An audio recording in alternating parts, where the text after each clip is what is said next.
Nicole Brenner-Schmitz, who's a Democratic strategist, and also joining us is Matt Klink, who's a Republican strategist. Okay, Matt, let me start with you on that. Joe made some interesting points there about the Medicaid. He played this clip from the speaker talking about it. I was looking at some comments made by a former Democrat, which makes them interesting because Jeff Van Drew of New Jersey, is by definition, I guess, from an area he's got to be careful on these kind of things. And that's one of the things he talked about because he probably knows his constituents would be worried about it, talking about how working class people receive Medicaid as they're working.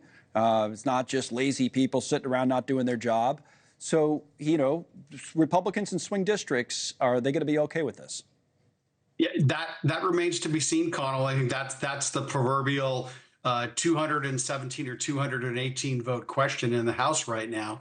And look, I think that what the speaker said, your viewers just heard, the Republicans will try to wring as much waste, fraud, and abuse out of Medicaid, which, by the way, is for low-income recipients, not for the elderly, which is Medicare, just to make clarify terms. But look, how to pay for Medicaid has turned both parties in pretzels for at least 15 years. When Obama Democrats did it, Joe Biden extended the entitlement during COVID, and those numbers need to drop. But ultimately, it's a federally funded program mostly that the states implement, and I think what the Republican Congress will do will push more of if the states want to keep the program levels where they are, then the states are going to have to pay for it, which is going to create problems in states across the U.S. Now, Nicole, I wonder whether the Democrats inadvertently, to Joe Khalil's point, end up helping the Republicans by not having perfect attendance tonight. That's kind of one interesting dynamic in the way these things work out when you're so slim on the margins. Let me first play a clip, though, from the leader of the Democrats. Here's Hakeem Jeffries earlier today. Listen.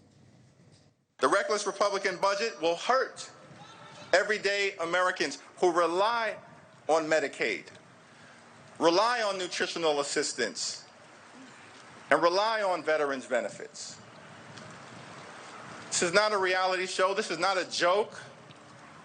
This is not politics as usual. It's a matter of life and death. Now, in terms of the politics, though, Nicole, as we played a clip earlier from Jeffrey saying, you're not going to get one vote from us. But again, unless the math works where some of them don't show. What do you expect tonight?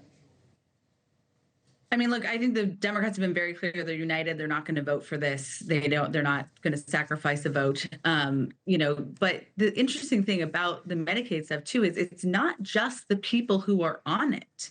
Every hospital uses Medicaid. If you are there on your private insurance, you are going to have less nurses at your hospital because of these cuts. I mean, this is going to affect people whether they are on it or not. And it is going to be something that people feel immediately. So, look, these are things that these Republicans know is problematic, and particularly ones in these swing districts. I mean, there has been a lot of private meetings with the speaker on the Hill. There's been a lot of conversations, and really the working theory seems to be, let's get this jam through tonight, and then we'll go to conference and we'll iron things, which is a dangerous game to play. Well, it is. It's interesting because, Matt, it's a big test. It's one thing to come out, and we do stories every day. Hey, Doge wants to do this. They want to cut that. The president, we'll see him again here this afternoon, executive order, executive action. But this is members of Congress who have a majority voting to try to enact an agenda.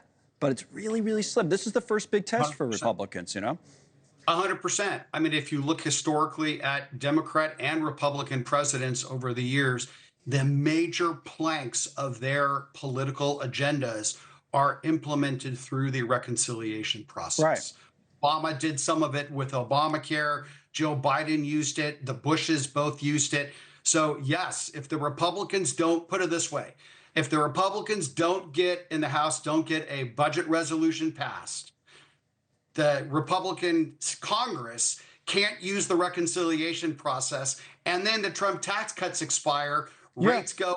It changes the whole kind of narrative and the conversations that we're having, and all of a sudden, they can't get anything done, as opposed to here's a president who's moving quickly. That it's a totally different story if they can't actually get it done. So it's a big test tonight. That's why we're covering it. All right, then let me end on the Democrats then. Nicole, because we know there's not much they can do to stop this other than, as I said, not show up in numbers, but which would help it get across. But what about what their strategy should be? I do think it's an interesting conversation. We talked about James Carville a few times. We played a clip earlier, but there's a New York Times op-ed we could put up from James Carville as well. And what he basically wrote, Carville, is the best thing Democrats can do in this moment, and you see it there, it's time for them to embark on this most daring political maneuver in the history of our party. Roll over and play dead. So he says, stop, don't do anything. Then we had Julian Epstein, who used to work for the Democrats, on with us last hour. He says, no, that's not right. You got to do something. And his thing was you got to talk about building. Listen. The Democrats have got to get back into building. What are they going to do to build in a way that relates to the working class? How are we going to enter into the fourth phase of the Industrial Revolution? You hear nothing in terms of a competing set of ideas from Democrats. All you hear is these ridiculous street protests trying to maintain government programs. All right. Who's right, Nicole? We'll let you, lay down and play dead like Carville says, or come out with a plan, and maybe it's building. I mean, look, this is a big fight in the Democrats. Do you stand up and yell and fight about every single thing? Do you let them, as Carville said in his op-ed, rope-a-dope themselves and just let their chaos be on display? See what happens tonight. But here's what I think. I think you do really let them put this on display. I mean, Elon Musk is becoming the most unpopular. Trump's numbers are going down. People are starting to get angry at town halls and feel it. But you have to do it while you're highlighting what's going on. If I was the Democrats, I'd be down on the floor with 1 minute saying, this is Bob. Bob kept your national park clean. He lost his job. Here's Bob and his family. Next person. This is Jane. She's the person who delivers the Meals on Wheels. Yeah, humanize it, in other words. So you humanize it. Okay.